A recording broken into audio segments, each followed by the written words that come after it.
दोस्तों, कुछ दिनों पहले एक फर्स्ट क्लास के बच्चे ने मुझसे एक सवाल पूछा कि भैया, अक्सर मैं यह सोचा करता हूँ कि नंबर्स कितने सारे होते हैं। पहले जब मैं छोटा था तो मुझे केवल 10 तक काउंटिंग सिखाई गई थी। उसके बाद फिर मुझे 100 तक काउंटिंग सिखाई गई और अब मैं 1000 तक काउंटिंग करना सीख गया हूँ। लेकिन यह नंबर्स अभी भी खत्म नहीं हो रहे हैं। आखिर यह नंबर कब खत्म होंगे? इनका एंड कहाँ पर है? तो उसकी यह बात सुनकर मैं काफी हैरानी में पड़ गया, क्योंकि बचपन में मुझको भी यह सवाल आया करता था। तो फिर मैंने उसको बताया कि यह नंबर्स कभी भी खत्म नहीं होंगे, यह चलते ही जाएंगे। मैंने उसको कहा कि इन नंबर्स को कोई भी काउंट नहीं कर सकता, यह चलते ही रहेंगे, क्योंकि यह इनफाइनाइट होते हैं, यह इन्फिनिटी तक चलते रहेंगे। तो फिर उसने मुझसे पूछा कि भैया, यह इन्फिनिटी क्या होती है? इसके बारे में तो मैंने कभी नहीं सुना, मुझे इसको देखना है, यह कैसी दिखती है, इसके बारे में मुझे जानना है। मैंने उससे कहा कि मैं तुम्हें इसे नहीं दिखा सकता, क्योंकि आज तक मैंने भी इसको नहीं देखा। मेरी इस बात को सुनकर वो काफी दुखी हुआ। लेकिन फिर मैंने उससे कहा कि क्या कभी तुमने आसमान में स्टार्स को काउंट किया है? तो उसने कहा, हाँ, मैंने स्टार्स को काउंट करने के लिए कई बार ट्राई किया, लेकिन हर बार मैं उनकी गिनती भूल जाया करता हूँ और आज तक मैं पूरे स्टार्स को काउंट नहीं कर पाया। तो मैंने कहा कि तुम उनको इसलिए काउंट नहीं कर पाओगे क्योंकि आसमान में इनफाइनाइट स्टार्स होते हैं। उसने मुझे काफी हैरानी से देखा। फिर मैंने उससे कहा कि इस दुनिया में जितने भी रेत के कण हैं, उससे भी ज्यादा अंतरिक्ष में तारे होते हैं। फिर अगले ही पल उसने मुझसे पूछा कि क्या रेत के कण भी इनफाइनाइट है? तो मैंने कहा, हाँ बिल्कुल, क्योंकि तुम उनको गिन नहीं सकते। फिर उसने कहा कि क्या मेरे सिर पर बाल भी इनफाइनाइट है? क्योंकि मैं उनको भी नहीं गिन पाता हूँ। उसके इन सवालों से मैं काफी हैरानी में आ रहा था, क्योंकि उसके मन में इन्फिनिटी को जानने की काफी ज्यादा इच्छा थी। उसने मुझसे पूछा कि क्या एक ही तरीके की इन्फिनिटी होती है या फिर कई सारी इन्फिनिटीज होती हैं, पर उसको इन नई नई चीजों के बारे में जानकर मजा काफी आ रहा था। इसी तरह बचपन में हम सबके मन में ऐसे ही अजीबोगरीब सवाल आते थे। पर चलिए आप बताइए कि आखिर क्या है इन्फिनिटी? What is infinity? क्या कभी न खत्म होने वाले नंबर को आप इन्फिनिटी कहोगे, या फिर अंतरिक्ष में अनगिनत तारों को आप इन्फिनिटी कहोगे, या इस दुनिया में मौजूद रेत के जर्रों को इन्फिनिटी कहोगे, या फिर खाली पेपर पर इन्फिनिटी का सिंबल बनाने को आप इन्फिनिटी कहोगे? क्या हमारे लिए इन्फिनिटी को समझना इतना आसान है, या फिर इन्फिनिटी हमारी सोच से भी परे है? एल्बर्ट आइंस्टीन ने एक बार कहा था कि दो चीजें इनफाइनाइट हैं, एक हमारा ब्रह्मांड और दूसरा इंसान की मूर्खता। और मैं इस ब्रह्मांड के बारे में पक्की तरह से नहीं कह सकता। तो चलिए हम जानने की कोशिश करते हैं कि आखिर क्या होती है इन्फिनिटी। तो हम में से ज्यादातर लोगों ने इन्फिनिटी को अपनी मैथ्स की किताबों में देखा होगा, और क्योंकि सबकॉन्शियसली हमको यह मालूम होता है कि मैथ्स में केवल नंबरों को पढ़ाया जाता है, इसलिए हम यह मान लेते हैं कि इन्फिनिटी भी एक नंबर है। लेकिन इन्फिनिटी एक नंबर नहीं है, यह एक कंसेप्ट है, यह एक सोच है, अनंत, एंडलेस, कभी न खत्म होने वाली सोच। अक्सर हम यह सोचा करते हैं कि इन्फिनिटी हमेशा बड़ी होती है, लेकिन ऐसा नहीं है। इन्फिनिटी छोटी भी होती हैं, लेकिन इन्फिनिटी का कोई फिजिकल सिग्निफिकेंस नहीं होता। और अगर हम यह मान लें कि इन्फिनिटी रियलिटी में एग्जिस्ट करे, तो चारों तरफ डिस्ट्रक्शन ही डिस्ट्रक्शन होगी, चारों तरफ तबाही मच जाएगी। वैसे मैथ्स में दो चीजों का फिजिकल सिग्निफिकेंस नहीं है, पहली चीज है जीरो और दूसरी चीज है इन्फिनिटी। किसी भी चीज के ना होने को जीरो कहा जाता है, और जब कोई चीज है ही नहीं तो उसके बारे में हम कैसे जान पाएंगे? वैसे ही इन्फिनिटी, एंडलेस, जो कि कभी खत्म ना हो, जहां तक कभी हम पहुंच ना पाए, जिसको हम काउंट नहीं कर सकते, वह है इन्फिनिटी। चलिए मान लीजिए अगर एक बार आप इन्फिनिटी को काउंट कर लेते हो, उसको छू लेते हो, उसको अचीव कर लेते हो, तो वह चीज इन्फिनिटी नहीं कहलाएगी, क्योंकि आपने उसको काउंट कर लिया, उसको अचीव कर लिया। और इन्फिनिटी तो ऐसा कंसेप्ट है जिस तक हम कभी पहुंच ही नहीं सकते। प्राचीन काल से ही इन्फिनिटी के बारे में लोग जानते रहे हैं, जैसे कि जीनो ऑफ इलिया, जो कि एक काफी बड़े ग्रीक फिलोसोफर थे। उन्होंने अपने एक फेमस पैराडॉक्स के चलते यह बताया कि कैसे एक ग्रीक का सबसे ताकतवर योद्धा हरकुलस एक कछुए को रेस में नहीं हरा सकता।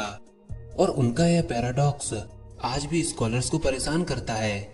हालांकि उनका यह पैराडॉक्स तभी पॉसिबल है जब इन्फिनिटी रियल दुनिया में एग्जिस्ट करे। वैसे जीनो पैराडॉक्स पर मैं 2 वीडियो ऑलरेडी बना चुका हूँ, जिसकी लिंक आपको ऊपर आई बटन में और नीचे डिस्क्रिप्शन में मिल जाएगी। इसके बाद पाइथागोरस और उनके फॉलोअर्स यह बिलीव करते थे कि इस दुनिया में हर एक एस्पेक्ट को होल नंबर के अरेंजमेंट के संग समझाया जा सकता है। होल नंबर जो कि 0 से स्टार्ट होते हैं, जैसे कि 0, 1, 2, 3, 4, पर उनकी यह सोच तब टूटी जब उन्हीं का सबसे फेमस पाइथागोरस थ्योरम सामने आया। उन्होंने ये ऑब्जर्व किया कि जो स्क्वायर का डायगोनल है वह होल नंबर के सीक्वेंस से अलग होता है। इसको ऐसे समझिए, मान लीजिए आप एक ट्राइंगल लेते हैं जिसका बेस और परपेंडिकुलर 1 है, तो पाइथागोरस थ्योरम के अनुसार उस ट्राइंगल की हाइपोटेन्यूज √2 होगी, और √2 एक होल नंबर नहीं है। इसलिए पाइथागोरस की यह सोच कि सारी चीजें होल नंबर के सीक्वेंस से बनती हैं वह गलत साबित हुई, क्योंकि आज हम सबको पता है कि √2 पाई की तरह ही एक इरेशनल नंबर है जिसकी पॉइंट के बाद एंडलेस नॉन रिपीटिंग वैल्यू होती है, जैसे कि पाई के केस में होती है। इससे इन्फिनिटी का आइडिया होने लगा था। हालांकि प्लेटो और अरिस्टोटल दोनों ही कॉमन आइडिया पर बिलीव करते थे, वह एक्चुअल इन्फिनिटी को नहीं मानते थे। इसलिए वह इसको एक्चुअल इन्फिनिटी ना कहकर पोटेंशियल इन्फिनिटी कहते थे, क्योंकि उनका ऐसा मानना था कि लिमिटेड टाइम में एंडलेसली किसी भी चीज को काउंट नहीं किया जा सकता। फिर इसके बाद इनफाइनाइटली स्मॉल नंबर की प्रॉब्लम के कारण 17वीं शताब्दी में कैलकुलस की डिस्कवरी हुई। इसकी डिस्कवरी न्यूटन और लेबनीज के द्वारा की गई थी। कैलकुलस में हमको इनफाइनाइटली स्मॉल नंबर की जरूरत होती है जिनको इनफाइनाइटसिमल्स कहा जाता है। यहाँ से यह बात साबित होती है कि इन्फिनिटीज केवल बड़ी ही नहीं होती, वह छोटे स्केल में भी होती है। जैसे नंबर 1 और 2 के बीच में इनफाइनाइट नंबर हो सकते हैं। चलिए अब हम टाइप ऑफ इन्फिनिटीज के बारे में जानते हैं कि इन्फिनिटीज कितनी तरह की होती हैं। तो नंबर 1, काउंटेबल इन्फिनिटी। इनको काउंटेबल इन्फिनिटी कहना गलत होगा क्योंकि हम इन्फिनिटी को कभी काउंट नहीं कर सकते, इसलिए हम इसको बोलते हैं लिस्टेबल इन्फिनिटी, यानी कि ऐसी इन्फिनिटी जिसको लिखा जा सके। खैर, हम इन्फिनिटी को कभी लिख तो नहीं सकते, लेकिन हम यह मान लेते हैं कि हम इन्फिनिटी को अप्रोच कर चुके हैं। इससे पहले आप इस डायग्राम को देखिए। इसमें सबसे पहले है नेचुरल नंबर्स, ऐसे नंबर्स जो कि 1, 2, 3, 4 ऐसे स्टार्ट होते हैं। अब इसके ऊपर है होल नंबर जो कि 0 से स्टार्ट होते हैं, 0, 1, 2, 3 ऐसे ही चलते चलते इन्फिनिटी तक। अब इसके ऊपर है इंटीजर्स जिसमें पॉजिटिव नंबर के साथ साथ नेगेटिव नंबर्स भी होते हैं, जैसे कि -2, -1, 0, 1, 2, 3। अब इसके ऊपर है रेशनल नंबर जिनको फ्रैक्शन में लिखा जा सके, जैसे कि 1/2, 3/2, 5/1 ऐसे ही। और फाइनली इसके ऊपर है रियल नंबर्स जिसमें सारे नंबर्स होते हैं, जैसे कि इर्रेशनल नंबर जिसमें पाई, √2 ऐसे नंबर्स आते हैं। चलिए अब हम जानते हैं कि काउंटेबल या फिर लिस्टेबल इन्फिनिटी क्या होती है। तो ऐसी इन्फिनिटी जिसको लिखा जा सके, जैसे कि नेचुरल नंबर के सेट 1, 2, 3, 4, 5, 6 ऐसे ही चलते जाइए इन्फिनिटी तक, यानी कि नेचुरल नंबर का सेट काउंटेबल इन्फिनिटी का एग्जाम्पल है जिसको लिखा जा सकता है, जिसको लिस्ट किया जा सकता है। हालांकि हम इन्फिनिटी को कभी काउंट तो नहीं कर सकते, लेकिन हम ये मान सकते हैं कि हम इन्फिनिटी को अप्रोच कर चुके हैं। तो इसी तरह होल नंबर भी काउंटेबल इन्फिनिटी में आते हैं, और ऐसे ही इंटीजर्स भी काउंटेबल इन्फिनिटी में आते हैं। जैसे कि मान लीजिए हम दो सेट लेते हैं, पहला सेट है नेचुरल नंबर का और दूसरा सेट है इंटीजर्स का।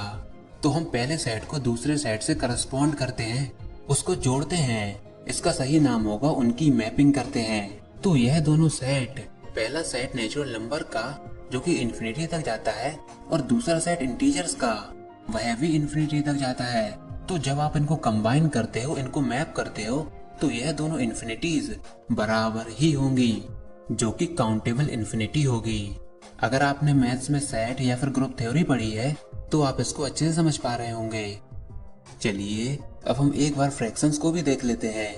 तो अगर हम फ्रैक्शन के सेट को स्क्वायर फॉर्म में अरेंज करें, जैसा कि आप यहाँ पर देख सकते हैं, यहाँ पर हॉरिजॉन्टल लाइन इन्फिनिटी तक जाती है और वर्टिकल लाइन भी इन्फिनिटी तक जाती है। चलिए अब हम पहली लाइन को काउंट करते हैं। तो 1/1, 2/1, 3/1, 4/1, 5/1 ऐसे ही हम काउंट करते जाएंगे। और क्योंकि यह पहली लाइन इन्फिनिटी तक जाती है तो कभी हम दूसरी लाइन पर पहुंच ही नहीं पाएंगे। तो क्या इसका मतलब ये है कि फ्रैक्शन के सेट काउंटेबल इन्फिनिटी नहीं होते? नहीं, ऐसा नहीं है। फ्रैक्शन के सेट काउंटेबल इन्फिनिटी की कैटेगरी में आते हैं। और इसके बारे में हमको बताया जॉर्ज कैंटर ने। क्योंकि हम फ्रैक्शन की इन्फिनिटीज को समझ नहीं पा रहे थे, तो उसका आइडिया कैंटर ने हमको दिया। उन्होंने कहा फ्रैक्शन की इन्फिनिटीज को हम डायगोनली सॉल्व कर सकते हैं। जैसा कि आप इस डायग्राम में इन एरोस को देख सकते हो। तो अगर हमने इन फ्रैक्शंस को डायगोनली लिखना चालू किया तो हम इनको इजीली लिस्ट कर सकते हैं, और तब यह कहलाएगी काउंटेबल इन्फिनिटी। मैं जानता हूँ यहाँ पर थोड़ा कॉम्प्लिकेटेड हो रहा है, लेकिन आप इसको थोड़े ध्यान से सोचिएगा। यानी कि बात सिंपल सी है, अगर आप नंबर्स को लिस्ट कर सको तो वो आती है काउंटेबल इन्फिनिटी की कैटेगरी में, और अगर ऐसा ना हो तो दूसरे टाइप की कैटेगरी है अनकाउंटेबल इन्फिनिटी। इसके लिए हम रियल नंबर्स की लिस्ट बनाएंगे जिसके अंदर सारे रियल नंबर्स मौजूद होंगे। और रियल नंबर कितने होते हैं? इनफाइनाइट। अब इसको समझने से पहले हमको यह समझना होगा कि रियल नंबर को डेसिमल्स में लिखा जा सकता है, और यह डेसिमल्स हमेशा एक्सपेंड हो सकते हैं, जैसे कि 0.3333, ऐसे ही कंटिन्यूअसली। जैसे कि पाई की वैल्यू, हम उसकी कितनी सारी वैल्यू कैलकुलेट कर चुके हैं और अभी भी करते ही जा रहे हैं। पर सपोज हम ये मान लेते हैं कि रियल नंबर काउंटेबल होते हैं, तो हम उनको लिख सकते हैं। हम उनको लिस्ट में लिख सकते हैं, जैसा कि आप यहाँ पर देख रहे होंगे। यहाँ पर हर एक रो एक नया नंबर है और हर एक कॉलम उस नंबर का एक्सपेंशन है, जैसा कि आप इस डायग्राम में देख सकते हो। अब हम हर एक रो के डायगोनल के एक एलिमेंट को लेते हैं और एक नए नंबर को बनाते हैं। अब इस डायगोनल से बने हुए नए नंबर के हर एक एलिमेंट को हम अपने अकॉर्डिंग चेंज कर देंगे। जैसे कि 1 की जगह पर 2 लिख सकते हैं, 4 की जगह पर 5 लिख सकते हैं, 6 की जगह पर 7 लिख सकते हैं। तो अब ऐसा करने पर हमको जो नंबर मिलेगा वह भी एक रियल नंबर होगा, ऐसी हमारी मैथ्स की नॉलेज कहती है। लेकिन जरा रुकिए, यह जो नया नंबर है वह हमारी लिस्ट में मौजूद नहीं होगा। अगर हम यह मान भी लें कि पहली प्लेस पर यह नंबर मैच हो रहा है, दूसरी प्लेस पर भी मैच हो रहा है, तीसरी प्लेस पर भी मैच हो रहा है, लेकिन एक डिजिट ऐसी जरूर होगी जहाँ पर यह नंबर हमारी लिस्ट से मैच नहीं होगा, क्योंकि हमने उसको खुद ही क्रिएट किया है। आप खुद ही सोचिए कि हमने पूरे रियल नंबर के सेट के हर एक नंबर में मौजूद किसी नंबर को अपने अकॉर्डिंग चेंज किया है, तो कैसे वह नंबर हमारी लिस्ट में मौजूद हो सकता है? तो यह जो नया नंबर है वह हमारी इनिशियल लिस्ट से अलग होगा। लेकिन यह तो एक कॉन्ट्राडिक्शन हुआ, यह हमारी पुरानी कही बात से अलग है, क्योंकि हमने पहले ये अज्यूम किया था कि हमारी लिस्ट में सारे के सारे रियल नंबर्स मौजूद हैं, यानी कि हमारे इस नए नंबर को भी उस लिस्ट में मौजूद होना चाहिए था, पर वो तो मौजूद नहीं है। जो हमारा स्टार्टिंग का जम्पशन है वह रॉन्ग है, वह गलत है कि हमारी लिस्ट में सारे रियल नंबर्स मौजूद हैं, क्योंकि हमने खुद ने एक ऐसा रियल नंबर क्रिएट कर लिया जो कि उस लिस्ट में मौजूद नहीं था। तो हमारी पुरानी अजम्पशन बेकार हो गई। तो यानी कि हम रियल नंबर को काउंट नहीं कर सकते, वह अनकाउंटेबल इन्फिनिटी है। जैसा कि आप जानते हो कि रियल नंबर के सेट में इनफाइनाइट नंबर हो सकते हैं, और फिर हमने उन इनफाइनाइट नंबर को एक लिस्ट में अरेंज कर लिया, और फिर हमने खुद ने एक नया रियल नंबर बना दिया जो कि हमारी लिस्ट में मौजूद नहीं था। यानी कि हमारी पुरानी कही हुई बात वह गलत साबित हुई कि हमारी लिस्ट में सारे के सारे रियल नंबर हैं। और ऐसे ही अगर हम हर बार एक नई लिस्ट को अरेंज करें तो हर बार हम एक नए रियल नंबर को खुद ही बना लेंगे। यानी कि ये ऐसी इन्फिनिटीज हैं जिनको हम काउंट नहीं कर पा रहे हैं, इसलिए यह आती है अनकाउंटेबल इन्फिनिटी की कैटेगरी में। यानी कि रियल नंबर का सेट अनकाउंटेबल इन्फिनिटी में आता है। और देखा जाए तो यह वाली जो इन्फिनिटीज होती है वह काफी बड़ी इन्फिनिटीज होती हैं, क्योंकि जब भी आप रियल नंबर के सेट को अज्यूम करते हो तो हर बार आप उसमें एक नए रियल नंबर को ऐड करते जा रहे हो, एक नया रियल नंबर खोज रहे हो। यानी कि हर बार इन्फिनिटी का साइज इंक्रीज होता जा रहा है, यानी कि हम उसको काउंट नहीं कर पा रहे हैं। तो ये थी दूसरी टाइप की इन्फिनिटी। अब हमने 2 टाइप की इन्फिनिटीज के बारे में जान लिया। हालांकि फिजिक्स में भी इन्फिनिटी होती है, और अगर फिजिक्स के कैलकुलेशन में कहीं इन्फिनिटी आती है तो उसको अच्छा नहीं माना जाता। फिलहाल यह वीडियो काफी लंबी हो जाएगी, इसलिए उस पर बात हम अभी नहीं करेंगे। अगर आप लोगों का इस वीडियो पर अच्छा रिस्पॉन्स रहेगा तो फिजिक्स में भी इन्फिनिटी कितना बड़ा रोल प्ले करती है उसके बारे में भी हम एक वीडियो जरूर बनाएंगे। फिलहाल इन्फिनिटी कोई छोटा सा टॉपिक नहीं है जिसको एक वीडियो में कवर किया जाए, इसलिए अगर आप लोगों का अच्छा रिस्पॉन्स रहता है तो हम इसका दूसरा पार्ट भी जरूर बनाएंगे। फिलहाल मुझे मालूम है कि जो वीडियो का एंड पार्ट था वह थोड़ा ज्यादा कंफ्यूजिंग है, इसको एक बार में समझना काफी मुश्किल है, पर अगर आप इसको बड़े ध्यान से समझो तो आपको ये अच्छे से समझ में आ सकता है। फिलहाल कमेंट बॉक्स में लिखकर जरूर बताइए कि यह वीडियो आपको कैसी लगी। इस वीडियो को लाइक कीजिए, अपने दोस्तों के साथ शेयर कीजिए, और अगर आपने हमारा चैनल अभी तक सब्सक्राइब नहीं किया तो इसको सब्सक्राइब कर लीजिए ताकि आगे आने वाली कोई वीडियोस और अपडेट्स आपसे मिस ना हो पाए।